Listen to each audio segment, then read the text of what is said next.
What's up, my women warriors of God, and welcome to day 9 of 12 days of picking up the pieces. So, for day 9, I will be sharing God is my boss. Just think about areas where we try to take on the role as boss, and God is like, no, baby, I'm your boss. Like, let me. Like, I give you instruction. I tell you what to do, how to do, when to do, what to say, how to say, when to say. And I remember last year when God was calling me to like leave my job. And the day I went to put in my letter of resignation, that night before, he showed me a dream. Like, God's come and speaks to me in dreams, you guys. And he came to me in a dream and he showed me exactly when I go how that process was going to take. Like, what my boss, the supervisor that was over the office that I was at, how, her reaction was going to be, and all of that. And I was just like, man. But so, just to go into a little detail, like in the dream, it was me like handing her my paper in, and her just like not being like agreeing with what I was doing. And that's exactly what happened that day I went in. Like, God literally showed me what to expect when walking into the office to turn in my letter of resignation. And that was like so crisp clear, as literally what the dream was is exactly how it happened.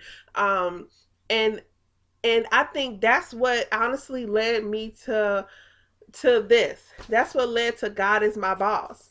After that happened, I think maybe a few weeks had gone by, and I was writing, and I just started writing this and titled it God is my boss. After that process. So like, and so it's like, sometimes some bosses try, or supervisors, whatever, try to like intimidate you, like, and that's kind of like what that situation was. But God had to like let me know, like, I'm in control. I'm your boss. I blessed you with this job that I'm calling you away from to do a new thing that I've instructed you to do.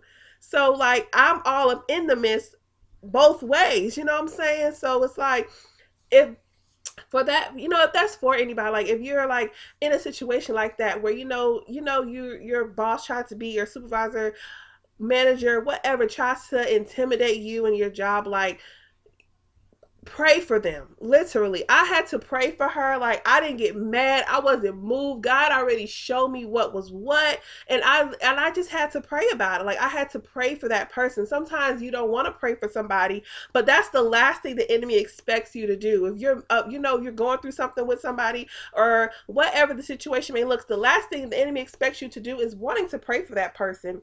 But that's what God wants you to do. So pray for that person. Know that God is your boss. God is your boss. He is in control. He is the main source. He gives us resources, but he is the source.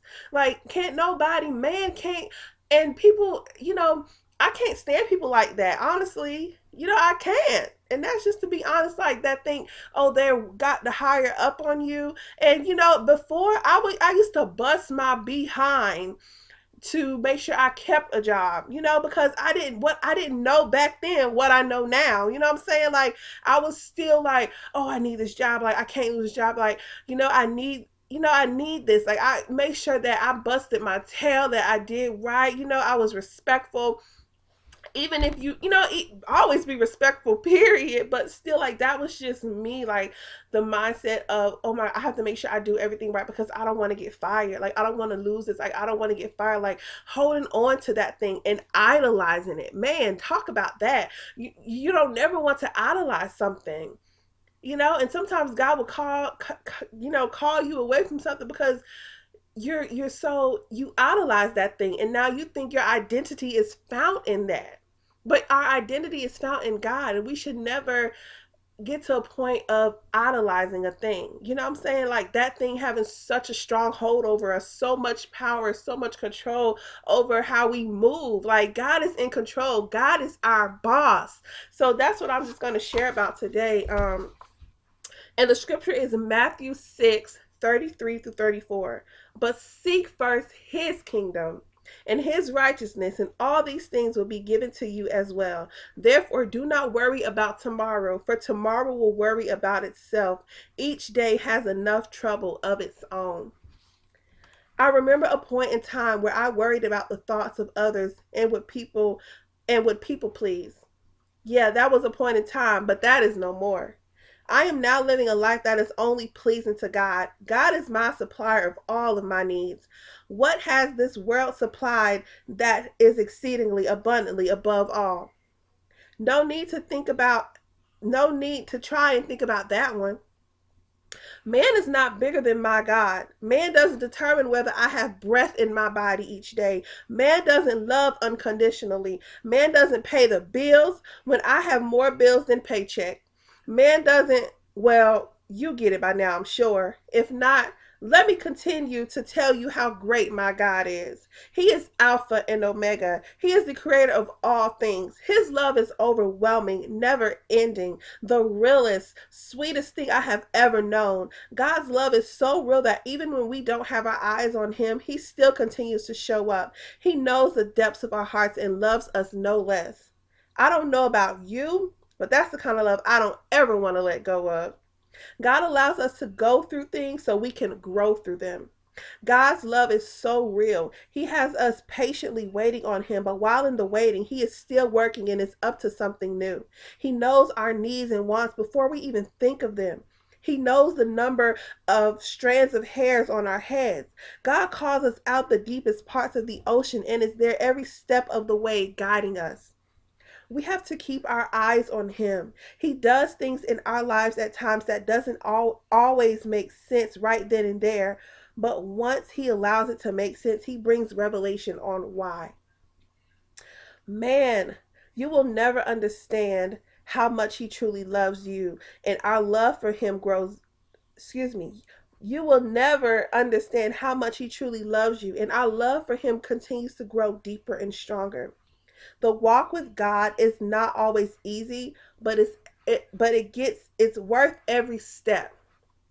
The walk with God may not always look easy, but it's worth every step. So for day 9, what are some areas in your life that you are attempting to take on the role of boss? That God is saying, give it to him. So just sit on that, like think about that. Like what areas are you trying to do out of your own strength, out of your own will, and God is saying, give it to me. Let me do it. I'm your boss. Trust me. Like with whatever, trust God, man. I'm telling you, it's so worth it. Like, and it's so much easier. The walk, the relationship is so much easier if we operate out of his will for us. Like it's so, like it's that simple. Like as long as we operate out of the will of God and do things in his timing. And I know it's hard sometimes because we just want to, like I said, take on the role as boss, and we want to do it right here, right there, right now, like but God is like, no, like trust me, let me do it. Let me give you the how. Let me bring the resources to you. I don't want you going, I have to find them. They will come to you. And I remember last year, sister prayed over me, and God was just using her in that moment, and he was saying to me that everything that God is calling me to do, he will bring the people to help me do it. And I've literally seen it happen. And as Kamara shared in day 10, the same God is doing the same thing for her with her project. He literally brought every person, that she needed for that, because he instructed her to do a thing. Yes, God's going to instruct us to do something sometimes, but that doesn't necessarily mean he wants us to do it right now. It may take time. Like, I always hear about slow cooking and cooking in the crock pot versus a microwave blessing. When you slow cook something in the crock pot, it takes time. It takes time for everything to come together and marinate together, and then when it's time to eat it, man, it's like the best thing. Your palates and your tongue are blessed, you know what I'm saying? Versus sometimes you pop something in that microwave and it get too hot, the microwave overheated, it done burnt up, now you mad because your food burnt up and it ain't come out the way you want it.